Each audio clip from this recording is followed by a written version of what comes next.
Fala, meu povo! Tudo bom com vocês? No último dia 27 de junho, estreou na Netflix a terceira e última temporada da série alemã Dark. E com esse final de história, com esse encerramento do último ciclo, muitas questões, por incrível que pareça, foram abertas na mente do público que consome Dark.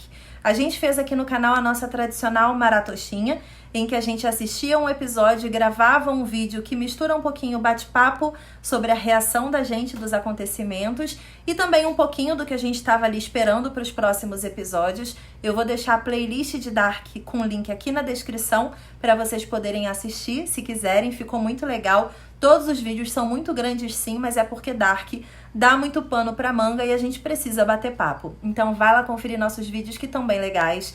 Ontem, no domingo, a gente fez a nossa primeira live pós-Dark, respondendo algumas dúvidas que a galera mandou pra gente, respondendo a partir da nossa interpretação do final da série.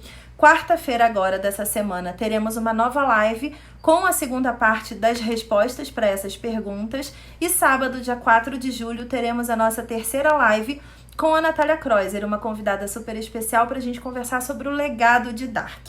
Mas hoje eu vim conversar com vocês sobre determinismo, livre-arbítrio e, consequentemente, o roteiro de Dark e o que ele tem a ver com filosofia e com o nosso próprio questionamento sobre de onde viemos, para onde vamos e qual é o nosso verdadeiro objetivo com a nossa existência aqui na Terra.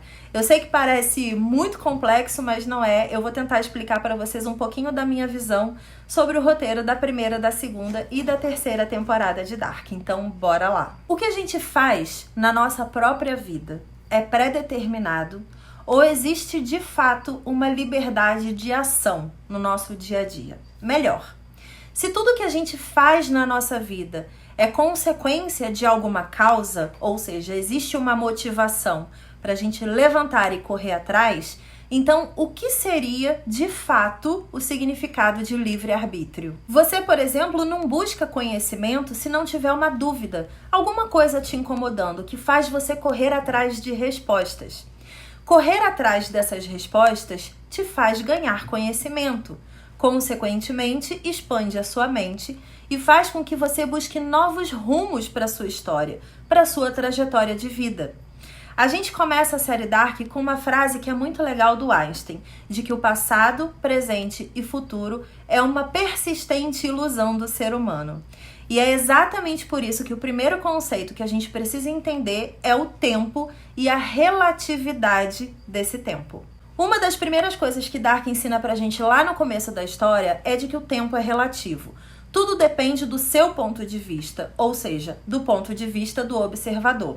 E o que é presente para você pode significar passado ou futuro, depende de quando e onde a pessoa que está falando sobre isso está observando essa história. Mas como que a gente poderia ter uma noção muito clara de que o futuro pode influenciar o passado se a gente não estiver vivendo numa série ou num filme de viagem no tempo?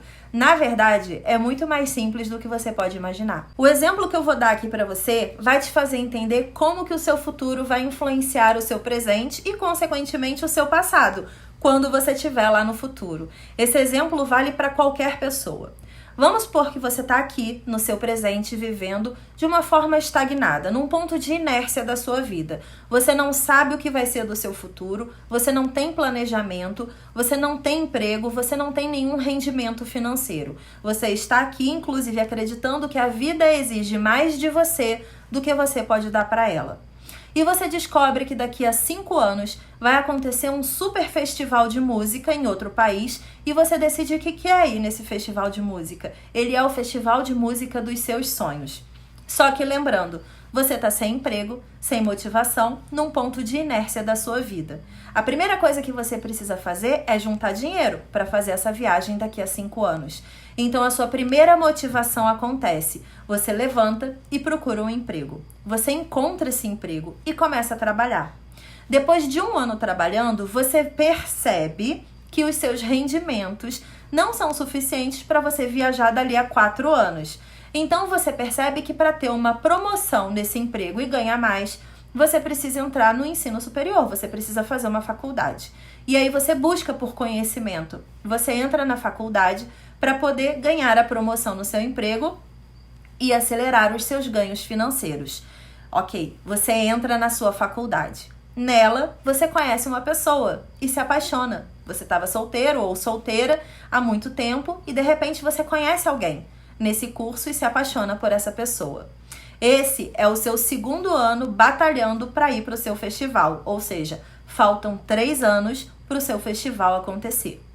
Dentro desse período de faculdade, essa pessoa acaba se aproximando mais de você e você decide morar junto com ela, você decide construir uma vida com ela.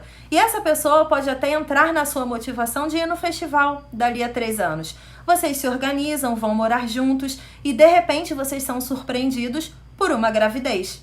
Existe uma vida vindo aí, uma vida que vocês geraram juntos. E aí faltam 2 anos para o festival acontecer. Você encerra a sua faculdade, considerando que é uma faculdade pequena, ajuda aqui no meu exemplo. Vamos lá, você encerra a sua faculdade e nesse momento você está esperando um filho nascer com o seu parceiro ou a sua parceira na sua casa, apoiando a sua vida e apoiando também o festival que você quer ir lá no futuro. Nesse momento, falta 1 ano para o festival acontecer. Novas promoções acontecem no seu trabalho, novas oportunidades surgem na sua vida e você começa a ver sentido em tudo aquilo que você fez nos últimos anos, em tudo aquilo que você escolheu fazer com a sua própria vida. Tudo ganhou uma nova cor, tudo ganhou um novo sentido na forma que você enxerga a sua própria existência. E aí, finalmente, a gente chegou no ano do festival. Você conseguiu o seu emprego, você conseguiu a promoção, você conseguiu juntar dinheiro, você agregou mais uma pessoa na sua vida e agora você tem uma vida que depende de você. Você pode fazer a viagem para o festival, se você quiser. A grande questão é que, de repente, você não quer mais. Você pode querer. Essa pode ser uma opção do seu futuro. Mas você pode também não querer. E isso significa que a cenoura do futuro, que era o festival dali a 5 anos, influenciou que você saísse do ponto de inércia da sua vida e corresse atrás de várias conquistas pessoais ao longo da sua trajetória. Mas também aquela cenoura mudou a forma com que você viu a sua existência e o mundo que você vive. E a partir disso você gerou novas motivações, novas ambições, novas cenouras à frente do seu tempo para você correr atrás. E você pode simplesmente desistir da cenoura festival dali a 5 anos. Isso significa que o seu futuro influenciou o seu passado. E a pessoa que você se tornou no futuro, obviamente porque você queria ir nesse festival, nesse momento tem novos futuros desenhados na sua mente. E você pode correr atrás de outras ramificações da sua existência. É por isso que o tempo é relativo.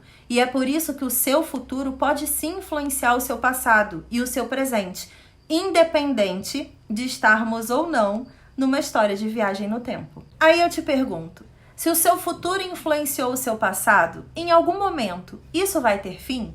Nunca, porque a vida é uma roda de causas e efeitos, motivações e ações. O seu futuro sempre vai influenciar o seu passado e o seu passado sempre vai influenciar o seu futuro, em termos de ação e reação da sua própria vida. Um dos maiores e mais importantes ensinamentos de Dark é que nós não estamos entregues a um destino pré-determinado.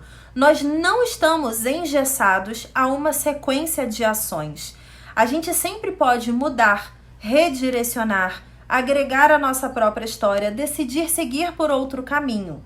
E é exatamente por isso, com a possibilidade de alterar a nossa própria existência e o nosso próprio destino, que a gente vai falar agora sobre o paradoxo do avô e o multiverso, porque foi exatamente assim que Dark trouxe o conceito do determinismo para a série. Um dos paradoxos mais utilizados em todos os conteúdos de viagem no tempo é o paradoxo do avô.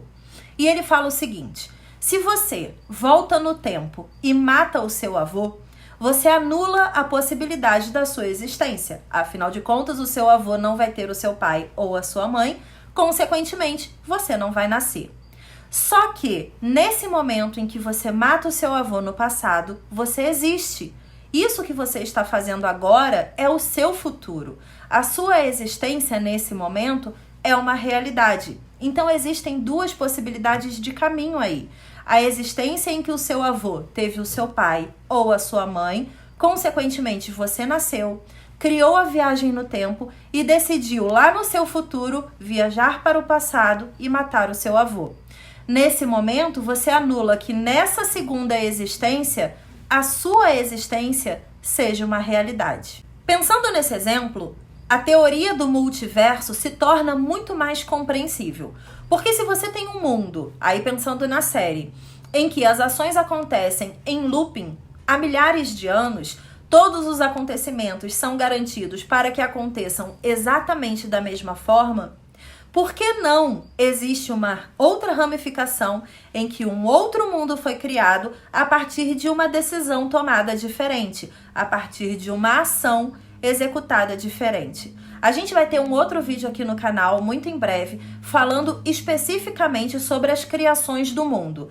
Tanto a criação do Tannhaus, que originou o mundo do Adam, quanto a criação que originou o mundo da Eva. Isso a gente vai falar num outro momento. Mas é importante que você saiba aqui que o paradoxo do avô e esse questionamento sobre a sua existência e tudo que você faz na sua vida sobre causa e consequência acaba fazendo com que o multiverso seja criado, com que você ramifique a sua existência em dois possíveis futuros. E é aqui que a gente precisa entender, para tentar alcançar o roteiro de Dark como um todo, das 3 temporadas, sobre o que é, nessa história, o conceito do livre-arbítrio. Será que ele realmente existe dentro da série Dark? Vamos lá então. Se o seu futuro pode ser influenciado pelo seu passado e o paradoxo do avô pode ser anulado pela teoria do multiverso, ou seja, pela ramificação da sua própria existência, então o que seria de fato o livre-arbítrio? Lá na filosofia, o determinismo diz que a vida é uma eterna roda de causas e efeitos, causas e consequências. Se você pensa, através do determinismo, que tudo que você faz na sua vida é motivado por alguma coisa que a própria vida fez você passar, ou seja, você vive uma experiência e por causa dela, você toma a decisão de seguir um rumo diferente na sua vida, teoricamente não existe o livre-arbítrio do jeito que nós conhecemos. A gente não tem uma ideia baseada em nada, é sempre baseada em alguma coisa. Então o determinismo afirma que o livre-arbítrio é uma eterna ilusão. Na 3ª temporada de Dark, quando a gente acompanha a cena em que a Cláudia do mundo 2 entrega o caderninho de todas as ações do mundo do Jonas para Cláudia do mundo 1, nada mais é do que a Eva, lá do mundo 2, garantindo que a existência dela realmente acontecesse, já que para Eva existir no mundo 2 e ter todos aqueles acontecimentos lá naquela outra realidade, a gente precisava que o Jonas perdesse o pai, consequentemente tentasse impedir a viagem do tempo do Mikkel, e aí você coloca aqui um parênteses com todos os acontecimentos da 1ª e da 2ª temporada. Tudo isso levou o Jonas para um único ponto, o dia do apocalipse, no dia 27 de junho de 2020. Nesse momento da história, a história se ramificou, o universo se ramificou, a existência do Jonas se ramificou. Um Jonas ficou no dia 27 de junho de 2020 no mundo 1, naquela realidade, e seguiu e se transformou em Adam. Na outra realidade, um outro Jonas transou com a Marta do mundo 2 e fez com que a Marta do mundo 2 virasse a Eva que a gente conhece e que tenta fazer com que tudo do mundo 1 aconteça como tem que acontecer para que ela exista. Eu entendo que nesse momento, Dark coloca uma grande lupa em vários pequenos acontecimentos. Tudo que a gente viu na 1ª e na 2ª temporada nada mais era do que personagens sendo guiados por um caderno que não era daquela realidade, era de outra existência. E esses personagens estavam fazendo com que os próprios destinos deles assumissem as mesmas consequências causadas pelas mesmas ações. No momento que você inclui uma outra realidade ramificada pelo Jonas dessa 1ª realidade que a gente conheceu, a gente começa a ver que os dois universos coexistem amarrados por um grande nó. Todas as causas e consequências do mundo 1 influenciam em todas as causas e consequências do mundo 2. Consequentemente, todas as causas e consequências do mundo 2 influenciam todas as causas e consequências do mundo 1. E aqui eu acho muito importante dizer para vocês que chamar mundo do Jonas de mundo 1 e chamar o mundo da Eva de mundo 2 é um grande erro, porque não existem dois mundos. Existe um mundo 1 e um mundo 2, originados a partir de causas diferentes, motivações diferentes, gerando consequências completamente diferentes. E é isso que a gente vai explicar no outro vídeo. Mas para esse vídeo aqui, para você entender o que é o conceito de determinismo e de livre-arbítrio para Dark, é importante que você entenda que nenhum dos dois mundos surgiu naturalmente. Ambos surgiram a partir de dores dos personagens que repetem as suas ações. E é por isso que eles estão completamente entrelaçados num looping infinito de causa e consequência. Vou dar 3 exemplos aqui para vocês que eu acho que vai ficar um pouquinho mais clara essa questão de causa e consequência. Tannhaus, do mundo original, perde o seu filho e a família dele. Essa é a causa. Isso acaba fazendo com que ele crie a máquina do tempo porque ele gostaria de viver em um mundo em que a sua neta, Charlotte, existe. Isso é a consequência de tudo que ele fez baseado na dor. Segundo exemplo, o Jonas perde o pai. Isso acaba fazendo com que ele entre num loop infinito de ações que o transforma em Adam no futuro. Essa é a causa e a consequência. Terceiro exemplo, a Marta, do mundo 2, perde o Jonas. E isso cria uma dor profunda dentro dela, que faz com que ela entre num loop de ações para garantir que ela não perca o Jonas novamente. E isso acaba fazendo com que ela se transforme na Eva. São 3 exemplos dentro de Dark, em 3 mundos completamente diferentes, mostrando o entrelaçamento de todas as ações e reações de todos os personagens dessas cadeias de eventos. Agora a gente volta lá no conceito de determinismo, da causa e dos efeitos, da causa e das consequências. Aqui na vida real, se qualquer um de nós pudéssemos voltar no tempo, a gente faria alguma alteração. Por um simples motivo. A gente conhece a nossa história, a gente viveu a nossa história. E sempre tem alguma coisa que fica aqui como uma pulguinha atrás da nossa orelha, insistindo de que se a gente tivesse a oportunidade, talvez a gente pudesse fazer diferente. Dentro de Dark, não pode existir essa possibilidade.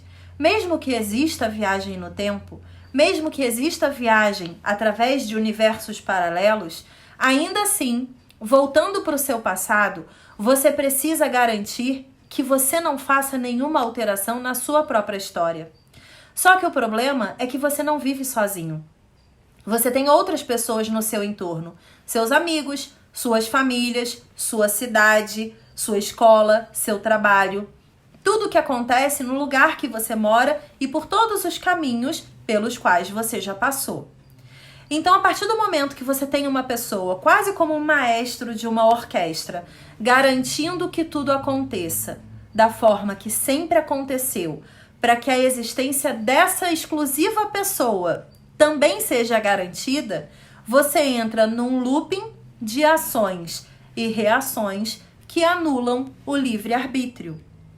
Se você tem dentro desse grande tabuleiro peças que sabem disso, e aí a gente pode pegar aqui, por exemplo, o Noah como um grande exemplo de pessoa que está ali dentro, agindo com um caderninho que tem todas as informações, seguindo todas as regras que são escritas ali, mas que ele percebe no meio do caminho que ele é uma grande vítima de tudo aquilo, que ele não é o protagonista daquela história, que ele é apenas uma pessoa utilizada pelos verdadeiros protagonistas da história para que a existência deles fosse garantida. No momento que o Noah percebe que ele perdeu tudo na vida dele para garantir que o Adam existisse, ele entra numa dor profunda. E é por isso que esse entrelaçamento do mundo do Adam e da Eva em Dark é tão perigoso, tão cruel e tão egoísta. É por isso que a Cláudia, dentro desse entrelaçamento de causas e efeitos, decidiu buscar uma origem que claramente não fizesse com que Adão e Eva continuassem existindo. Ela estava buscando a existência da filha dela, que não tinha nada a ver com esse entrelaçamento, que não tinha nada a ver com esse looping, mas que merecia continuar vivendo, já que ela morria nessa realidade paralela, ou nessas realidades paralelas, assim como Noah, em consequência de todas as causas e efeitos da vida do Adão e da Eva. O legal é a gente trazer esse conceito de Dark para a nossa própria existência e lembrar que o livre-arbítrio é realmente uma grande ilusão motivacional que a gente usa no dia a dia para continuar existindo, para a gente continuar vivendo.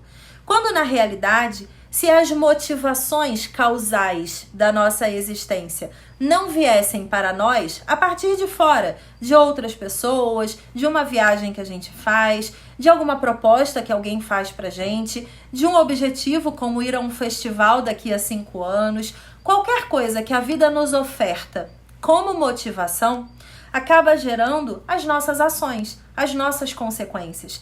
Então a gente cria essa ilusão de que nós estamos fazendo tudo porque nós queremos, quando na verdade nós estamos fazendo tudo o que estamos fazendo porque fomos motivados a isso. E é por isso que a predeterminação, ou seja, a antecipação do determinismo é fundamental na nossa vida. A gente precisa entender que aquela causa que está nos motivando a fazer alguma coisa era o nosso destino. Dentro de Dark, 3 conceitos são muito importantes: o determinismo, o paradoxo do avô e o paradoxo da predestinação. O determinismo, em que tudo tem uma causa e uma consequência. O paradoxo do avô, que é, você até pode voltar no tempo, mas você precisa fazer com que tudo seja como sempre foi, para que você não crie uma ramificação e um multiverso da sua própria linha do tempo. E o paradoxo da predestinação, que é, você faz porque já estava determinado ou você estava predestinado a seguir aquele caminho. Existe uma satisfação quase que pessoal, tanto pra gente aqui na vida real, quanto para os personagens de Dark, pra gente saber que tem controle da nossa própria vida. Então, quando você olha a história de fora, a história de todos esses personagens, você acaba concluindo que eles estavam sim presos num looping, eles estavam sim pré-determinados a seguir os seus destinos inúmeras vezes dentro desse looping, dentro desse entrelaçamento entre todos os mundos. Só que dentro da cabeça deles, dentro do coração deles, na linha do tempo de cada uma dessas pessoas, todas elas acreditavam que elas estavam escolhendo o destino delas. Aí eu te pergunto, tudo existe porque sempre existiu ou porque queremos que exista, já que a gente sabe que sempre existiu? Comenta aí que eu quero saber a sua opinião sobre essa reflexão de Dark. Lembrando que essa semana teremos vários vídeos sobre a série ainda, tem muita coisa que a gente quer desdobrar aqui no canal com vocês, vertentes de interpretação, que a gente sabe que tem muito questionamento por aí. Então fiquem ligados, se inscreva aqui no canal, aproveita para conferir os outros conteúdos que tem por aqui também e não esquece de deixar o seu like, porque assim o YouTube vai entender que outras pessoas que estão buscando o mesmo conteúdo que você também podem se interessar pelo nosso vídeo e pelo nosso canal. Um beijo e até a próxima!